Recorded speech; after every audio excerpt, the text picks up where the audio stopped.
सुबह का समय था।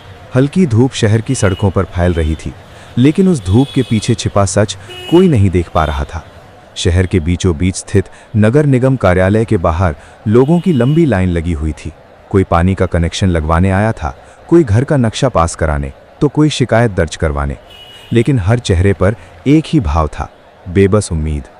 लोग धीरे धीरे आगे बढ़ रहे थे, लेकिन उनकी चाल में भरोसा नहीं, मजबूरी थी। उसी भीड़ में एक साधारण सी लड़की खड़ी थी।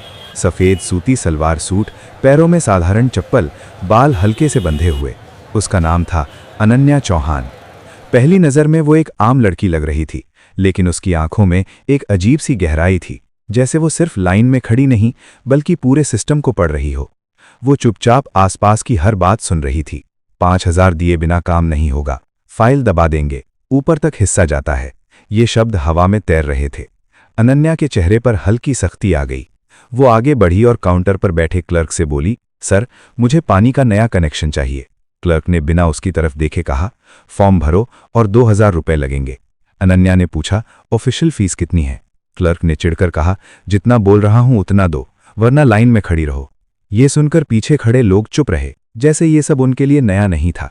तभी एक बुजुर्ग आदमी धीरे से बोला, बिटिया, दे दो पैसे, वरना महीनों चक्कर लगाओगी। अनन्या ने उसकी तरफ देखा, फिर क्लर्क की आंखों में देखते हुए कहा, अगर मैं पैसे न दूं तो? क्लर्क हंसा, तो फाइल गायब हो जाएगी। कमरे में हल्की हंसी गूंज गई, लेकिन अनन्या नहीं हंसी। उसने फॉर्म टेबल पर रखा और बोली, ठीक है, मैं इंतजार करूंगी। ये सुनकर क्लर्क ने तिरस्कार से कहा, देखते हैं कितने दिन टिकती हो। कुछ देर बाद अनन्या वहां से बाहर निकली, लेकिन वो सीधे घर नहीं गई। उसने सड़क के उस पार खड़ी एक पुरानी इमारत की तरफ देखा। वहीं नगर निगम का मुख्य कार्यालय था, जहां बड़े अधिकारी बैठते थे। उसने धीरे से कहा, ऊपर तक खेल है। उसी समय उसका फोन वाइब्रेट हुआ। स्क्रीन पर नाम आया, स्पेशल कमिश्नर ऑफिस। उसने कॉल उठाया। मैडम, क्या स्थिति है? दूसरी तरफ से आवाज आई। अनन्या ने शांत स्वर में कहा, जैसा सोचा था उससे भी ज्यादा खराब है। कुछ सेकंड की खामोशी के बाद उसने कहा, आज सिर्फ शुरुआत थी, असली खेल अब शुरू होगा। कॉल कट गया। अनन्या ने एक बार फिर उस बिल्डिंग की तरफ देखा और वहां से चली गई। अगले दिन वही अनन्या, लेकिन इस बार अलग रूप में। इस बार उसने एक साधारण साड़ी पहनी थी, माथे पर हल्का सा पसीना, हाथ में पुरानी फाइल। वो फिर उसी ऑफिस में पहुंची, लेकिन इस बार उसकी चाल में पहले से ज्यादा आत्मविश्वास था, जैसे वो सिर्फ शिकायत करने नहीं, सच निकालने आई हो। अंदर जाते ही उसने देखा, वही क्लर्क, वही लोग, वही रिश्वत का खेल। लेकिन आज कुछ अलग था। आज वो सिर्फ देखने नहीं आई थी, आज वो सिस्टम को हिलाने आई थी। नगर निगम कार्यालय के अंदर वही पुराना माहौल था, भीड़, गर्मी, चिल्लाहट और हर काउंटर पर चलती हुई धीमी फुसफुसाहट, जिसमें पैसे की बात साफ सुनाई देती थी। लेकिन आज अनन्या चौहान का ध्यान सिर्फ सुनने पर नहीं था, आज वो हर चेहरे को पढ़ रही थी। जैसे ही वो अंदर दाखिल हुई, उसकी नज़र सबसे पहले उसी क्लर्क पर पड़ी, जिसने कल उससे रिश्वत मांगी थी। आज भी वो उसी अंदाज में बैठा था, कुर्सी पर आधा लेटा हुआ, एक हाथ में चाय और दूसरे से फाइलें सरकाता हुआ। उसके सामने खड़े लोग बार बार कुछ नोट उसकी तरफ बढ़ा रहे थे, और वो बिना देखे उन्हें दराज में डाल रहा था। अनन्या धीरे धीरे आगे बढ़ी और इस बार बिना कुछ बोले लाइन में लग गई, लेकिन उसकी नज़रें हर हरकत को रिकॉर्ड कर रही थीं। उसका दिमाग हर पैटर्न को जोड़ रहा था। करीब 20 मिनट बाद उसकी बारी आई। क्लर्क ने उसे देखा और तुरंत पहचान गया। उसके चेहरे पर हल्की सी मुस्कान आई। अरे, फिर आ गई, उसने व्यंग में कहा था ना, बिना पैसे कुछ नहीं होगा। अनन्या ने इस बार शांत स्वर में कहा, मुझे अपनी फाइल की स्थिति जाननी है। क्लर्क ने फाइल उठाई, उसे बिना खोले ही साइड में फेंका और बोला, अभी प्रोसेस में है, जल्दी चाहिए तो समझदार बनो। ये सुनते ही अनन्या ने धीरे से कहा, कितना? क्लर्क के चेहरे पर जीत की मुस्कान आ गई। अब आई ना लाइन पर, 3000 लगेंगे। अनन्या ने बैग में हाथ डाला, लेकिन पैसे निकालने के बजाय उसने एक छोटा सा नोटबुक निकाला और कुछ लिखने लगी। क्लर्क चौंक गया। ये क्या कर रही हो? अनन्या ने बिना उसकी तरफ देखे कहा, बस रिकॉर्ड रख रही हूं।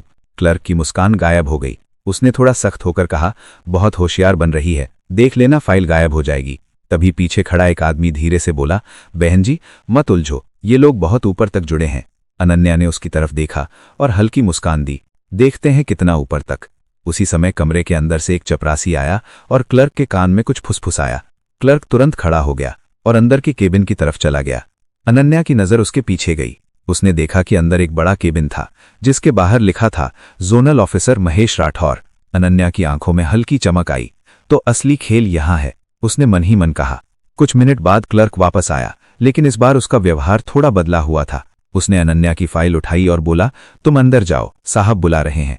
कमरे में खड़े लोग चौंक गए। किसी ने फुसफुसाकर कहा, सीधे साहब के पास? अनन्या बिना कुछ कहे अंदर चली गई। केबिन के अंदर ठंडी हवा, साफ टेबल और एक अलग ही दुनिया थी। वहां बैठा था महेश राठौर, लगभग 50 साल का आदमी, चेहरे पर अनुभव और आंखों में चालाकी। उसने अनन्या को ऊपर से नीचे तक देखा और बोला, बैठो। अनन्या कुर्सी पर बैठ गई, लेकिन उसकी नजरें सीधी राठौर की आंखों में थीं। तुम बहुत सवाल पूछ रही हो, राठौर ने धीमे स्वर में कहा। अनन्या ने जवाब दिया, सवाल पूछना गलत है क्या? राठौर हल्का सा मुस्कुराया, गलत नहीं, लेकिन हर जगह सही भी नहीं। उसने टेबल पर उंगली घुमाते हुए कहा, यहां काम ऐसे ही होता है, सबको पता है, कोई शिकायत नहीं करता। अनन्या ने सीधा पूछा, और जो करता है? राठौर की मुस्कान गहरी हो गई, तो उसकी फाइल कहीं खो जाती है। कमरे में कुछ सेकंड की खामोशी छा गई। फिर राठौर आगे झुका और बोला, देखो, मैं साफ बात करता हूं, तुम्हारा काम आज ही हो सकता है, बस 5,000 लगेंगे। अनन्या ने बिना झिझक कहा, और अगर मैं न दूं तो? राठौर पीछे झुकते हुए कहता है, तो तुम हर हफ्ते आओगी और हर बार यही जवाब मिलेगा। ये सीधी धमकी थी, लेकिन अनन्या के चेहरे पर कोई डर नहीं था। उसने धीरे से कहा, आपको डर नहीं लगता? राठौर चौंका, किससे? अनन्या ने उसकी आंखों में देखते हुए कहा, कानून से। ये सुनते ही राठौर जोर से हंसा। कानून? उसने कहा, कानून हम हैं। ये शब्द कमरे में गूंज गए। बाहर खड़े लोग शायद ये नहीं सुन पा रहे थे, लेकिन अगर सुनते तो शायद उनके अंदर बची उम्मीद भी खत्म हो जाती। लेकिन अनन्या के चेहरे पर अब हल्की मुस्कान थी, जैसे उसे वही जवाब मिल गया था जिसका वो इंतजार कर रही थी। उसने धीरे से कहा, ठीक है, मैं पैसे दूंगी। राठौर ने संतोष से सिर हिलाया। समझदार हो, उसने कहा, लेकिन उसे ये नहीं पता था कि उसने अभी अभी अपने ही जाल को और मजबूत कर दिया है और उसी जाल में फंसने वाला है। नगर निगम के उस केबिन में बैठी अनन्या चौहान अब पहले जैसी नहीं लग रही थी। बाहर से वो अब भी एक साधारण लड़की थी, लेकिन अंदर उसका दिमाग तेजी से काम कर रहा था। हर शब्द, हर नज़र, हर इशारा, वो सब कुछ अपने भीतर कैद कर रही थी। महेश राठौड़ की आखिरी बात, कानून हम हैं, अब भी उसके कानों में गूंज रही थी। ये वही लाइन थी जिसका उसे इंतजार था।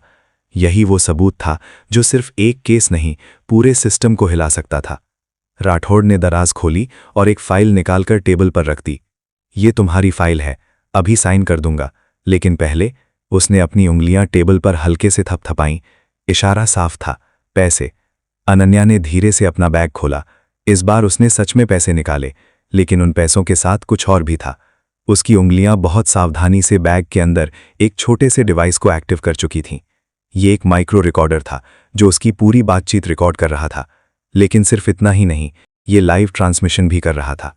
शहर के दूसरे छोर पर एक गाड़ी के अंदर बैठे कुछ लोग उसी बातचीत को सुन रहे थे। उनमें से एक अधिकारी बोला, मैडम ने सिग्नल दे दिया है, ऑपरेशन शुरू हो चुका है। गाड़ी में बैठे सभी लोग सतर्क हो गए। इधर केबिन के अंदर राठौड़ को इस बात का जरा भी अंदाजा नहीं था कि उसकी हर बात अब सिर्फ इस कमरे तक सीमित नहीं है। अनन्या ने पैसे टेबल पर रखे और बोली, ये लीजिए। राठौड़ ने मुस्कुराते हुए पैसे उठाए और दराज में रख दिए। देखा, काम ऐसे ही होता है, उसने कहा। लेकिन तभी अनन्या ने धीरे से पूछा, ये पैसे सिर्फ आपके पास रहते हैं या ऊपर भी जाते हैं?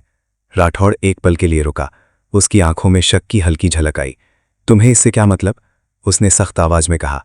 अनन्या ने मासूमियत से कहा, बस जानना चाहती हूं, ताकि आगे कोई परेशानी ना हो। राठौड़ ने कुछ सेकंड सोचा, फिर हल्की हंसी के साथ बोला, तुम बहुत जिज्ञासु हो। ठीक है, सुनो, ये पैसा सिर्फ मेरा नहीं है, उसने कुर्सी पर पीछे झुकते हुए कहा। यहां हर टेबल से पैसा ऊपर जाता है, और ऊपर से भी ऊपर। अनन्या की आंखों में अब चमक और तेज हो गई। उसने धीरे से कहा, मतलब पूरा सिस्टम? राठौड़ ने सिर हिलाया। पूरा सिस्टम। ये शब्द जैसे हथौड़े की तरह गूंजे। बाहर गाड़ी में बैठे अधिकारी तुरंत एक्टिव हो गए। हमें कन्फर्मेशन मिल गया है, किसी ने कहा। पूरा नेटवर्क शामिल है। लेकिन अंदर केबिन में खेल अभी खत्म नहीं हुआ था। अनन्या ने एक और सवाल पूछा, और अगर कोई मना कर दे तो? राठौड़ का चेहरा अचानक सख्त हो गया। तो उसे ऐसा सबक सिखाया जाता है कि वो जिंदगी भर याद रखे। उसकी आवाज में अब ठंडापन था। फाइल गायब, लाइसेंस रिजेक्ट, या फिर? उसने वाक्य अधूरा छोड़ दिया, लेकिन उसका मतलब साफ था। कमरे में कुछ सेकंड के लिए खामोशी छा गई। फिर अनन्या ने धीरे से कहा, और अगर कोई आपके खिलाफ सबूत इकट्ठा कर ले? ये सुनते ही राठौड़ की आंखें सिकुड़ गईं। उसने तुरंत आगे झुककर कहा, तुम कहना क्या चाहती हो? अब माहौल बदल चुका था। हवा में एक अजीब सा तनाव फैल गया था, लेकिन अनन्या के चेहरे पर अब भी वही शांति थी। उसने धीरे से अपने बैग की तरफ हाथ बढ़ाया, और तभी बाहर से अचानक तेज आवाज आई, कोई भी अपनी जगह से हिलेगा नहीं। केबिन का दरवाजा जोर से खुला। अंदर एक साथ कई अधिकारी दाखिल हुए, vigilance team, anti corruption bureau और कुछ सीनियर अफसर। राठौड़ एकदम खड़ा हो गया। ये क्या है? उसकी आवाज कांप रही थी। अनन्या धीरे धीरे अपनी कुर्सी से उठी। अब उसके चेहरे पर वही शांति नहीं थी। अब वहां एक अधिकार था, एक ताकत थी। उसने सीधे राठौड़ की आंखों में देखा और कहा, ऑपरेशन खत्म हुआ महेश राठौड़। पूरा कमरा सन्नाटे में डूब गया। राठौड़ की आंखें पटी रह गई। तुम कौन हो? उसकी आवाज टूट रही थी। अनन्या ने धीरे से अपने बैग से एक आईडी कार्ड निकाला और उसे टेबल पर रखा। Ananya Chauhan, special investigation officer. ये सुनते ही राठौड़ के पैरों तले जमीन खिसक गई। उसके हाथ कांपने लगे। ये नहीं हो सकता, वो बड़बड़ाया। लेकिन अब सब कुछ हो चुका था। एक अधिकारी आगे बढ़ा और बोला, महेश राठौड़, आपको भ्रष्टाचार और अवैध वसूली के आरोप में गिरफ्तार किया जाता है। 2 सिपाही आगे बढ़े और उसके हाथों में हथकड़ी डाल दी। बाहर खड़े लोग ये सब देखकर हैरान रह गए। जो आदमी कुछ देर पहले खुद को कानून समझ रहा था, अब उसी कानून के सामने खड़ा था। लेकिन अनन्या जानती थी, ये अंत नहीं है, ये सिर्फ शुरुआत है। क्योंकि जो राठौड़ ने कहा था ऊपर तक जाता है, उसका मतलब अभी बाकी था।